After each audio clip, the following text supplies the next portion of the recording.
Hey friends, it's Rosalind. Welcome back to our gardens and our tiny farm. Today we are going to be planting some gorgeous roses out here in the perennial cut flower garden, which is also right out here by the road. So I apologize if there's noise from traffic passing by. But the roses that we're planting in here today they're so pretty when they're added into cut flower arrangements. The last few years I've been experimenting with adding roses into cut flower arrangements, and oh my goodness, I'm hooked, and I just can't get enough roses into our gardens. In last week's video, I shared how we've been building garden obelisks to add into the gardens for climbing roses. This could be for any climbing plant. So if you want to know how to build your own obelisk, make sure you go back and watch that video. This is the roses that we are adding into the garden today. On the arbor, we are going to be planting this rose, Eden Climbing Rose. And this one has 100 petals. It says it's a large, old-fashioned, fully double bloom. So I'm super excited to have it growing on the arbor. And it says it grows 8 to 12 feet tall. So I think it'll be perfect for that. Eden Climbing Rose I had bought as a bare root this spring, so I haven't seen that one bloom yet. The next one is Stainless Steel. And this rose is pretty much done, but it smells so good and it's still looking pretty. But you can see on the tag that it's supposed to be like a deeper pink, almost lavender color. It says the color is silvery lavender and it has 25 to 30 petals per bloom. I've seen others use this rose in cut flower arrangements, and oh my goodness, I'm so excited to add it into the garden. Back here, where the pathway curves, in each corner I have Coco Loco roses planted. And I had thought they died over winter, so I bought 2 more. This is what they look like. They are absolutely stunning in cut flower arrangements. It grows 3 by 3 and it has fully double blooms, 30 to 35 petals per bloom. Now, when I say I had thought both roses had died, like this is what the one rose looked like this spring. And there was no growth on it until just now. Look at that. There is some green, and the mullein behind it is starting to bloom. Isn't that so pretty? Now over here on this side, I really think this one is gone. So we are going to be replacing this Coco Loco rose today. Cathedral Bells is another one that I had bought as a bare root this spring, but look at that flower. Cathedral Bells has 41 plus petals per bloom, and it says it's hardy in zones 6 through 9. So we are borderline for that, since we are technically zone 5B/6A, but it grows 3 to 4 feet tall. But I'm hoping if I mulch this in this winter, it'll be fine. And last but not least, we have Princess Charlene. And this one I had bought as a plant, not as a bare root, so it's blooming already. Look at that flower and that color. So this one says it does grow 5 to 5.5 feet. Well, if I can get it to focus.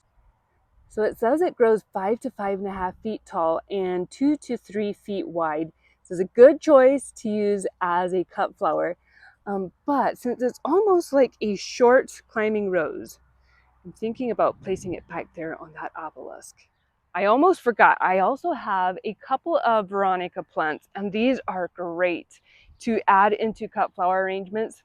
So I think I have 4 plants to add in here. Not totally sure where everything is ending up at yet, but I'm going to get everything placed, we'll get it planted, and then I'll share where everything ended up at. And then I have something exciting to share with all of you at the end of this video. It's going to be Harley's hobby, but it's a new addition to our farm, and I can't wait to share it with all of you.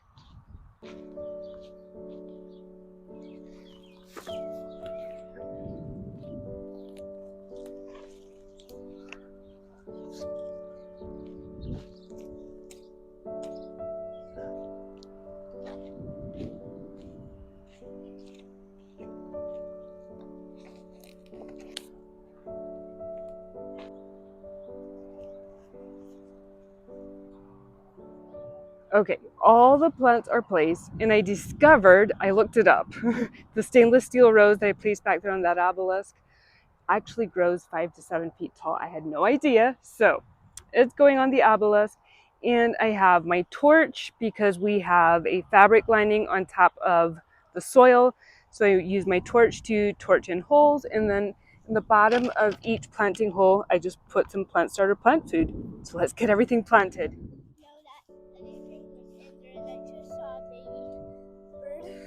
Did you? Yeah, just opening its mouth. Oh, I was looking for its mom.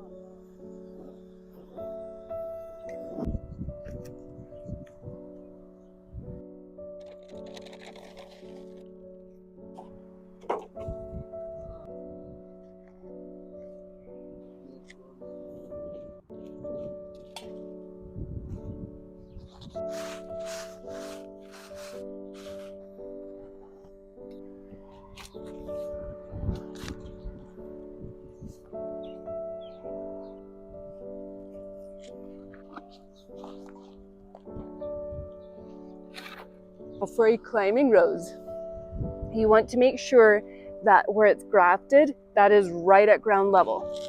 I don't know if you can see it, right where my thumb is at, that is where it's grafted. So that is where we will have it at ground level. Give you a closer peek at what it looks like after the climbing rose is planted. So right there is where it's grafted, and that is at ground level. First rose is planted. Now we only have 5 more to go.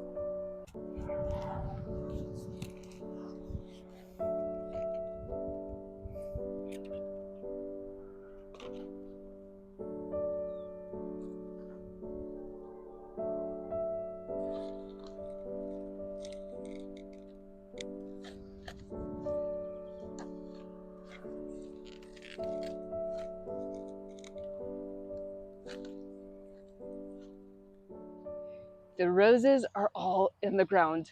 Took quite a bit longer than I thought it would, but let's go see where everything ended up at. I think it's going to be very pretty once everything starts filling in. We have some creeping phlox right here, and the veronica ended up on each side of this bunch of tulips, which will fade away in about another month or so. Right in here, we have earth angel rose on each side of the entrance to the garden. And eventually, as we walk into the garden, we will have the Eden rose climbing up over this arbor. It's going to be so pretty. I don't know if I'm going to get another one to plant on this side or if I'll have a clematis growing up over here.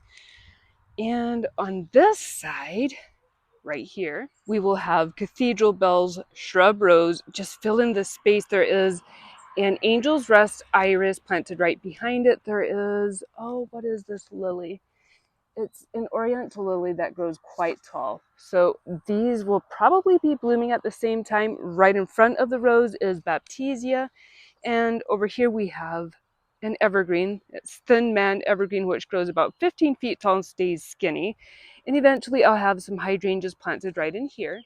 So we have cathedral bells planted right in here. And on the opposite side of the pathway, we have, right behind the baptisia, we have Coco Loco rose planted. And, oh, I think I have a tag over here for the lily. So it is, I'm not sure how you pronounce that, Zelmira oriental lily. And I think it can grow 4 to 5 feet tall. Then right behind it, we again have the Angel's Rest iris. There is, oh, what is that called? Invincible ruby hydrangea, which the rabbits ate to the ground before I got it covered. There's also another one on the other side of the pathway. And then this Coco Loco rose, again, the one that died, we replaced it. And I figured out, I think I know what happened. I think I had planted on the other rose, this part where it's grafted, I think I had that planted too high. And then on the other side, we'll have the other Coco Loco rose. Eventually, hopefully it'll take off again. But when the Coco Loco roses are in bloom, as well as the verbascum, oh my goodness, it is such a beautiful show.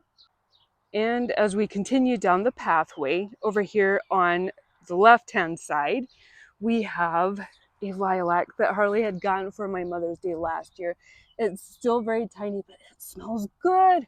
Right behind it, we have Princess Charlene rose, which will grow 5 to 5.5 feet tall. It'll pretty much cover this whole obelisk. Each side of the bench, there is trumpet lilies planted. Behind the forsythia, on this obelisk, we have stainless steel rose planted. And according to what I had Googled, it grows 7 to 7.5 feet tall. It'll completely, again, just fill up this obelisk. And it says it only grows 2 feet wide, which is great. And it started raining. we ended up getting quite a bit of rain. I ran inside, rained for about 30 minutes. I watered everything in very nicely, but I will probably come in here tomorrow or maybe even tonight yet with just a root stimulator, fertilizer, water everything in with that. But I'm going to leave you with some footage of the newest addition to our tiny farm because it's very sweet. Later this week, I'm going to be planting a whole bunch of annuals out on the patio and just planting up some containers together. So stay tuned for that. But I am so excited to just watch this garden fill in and share it with all of you this summer. Thank you for being here, friends. I appreciate all of you. I will see you sometime real soon.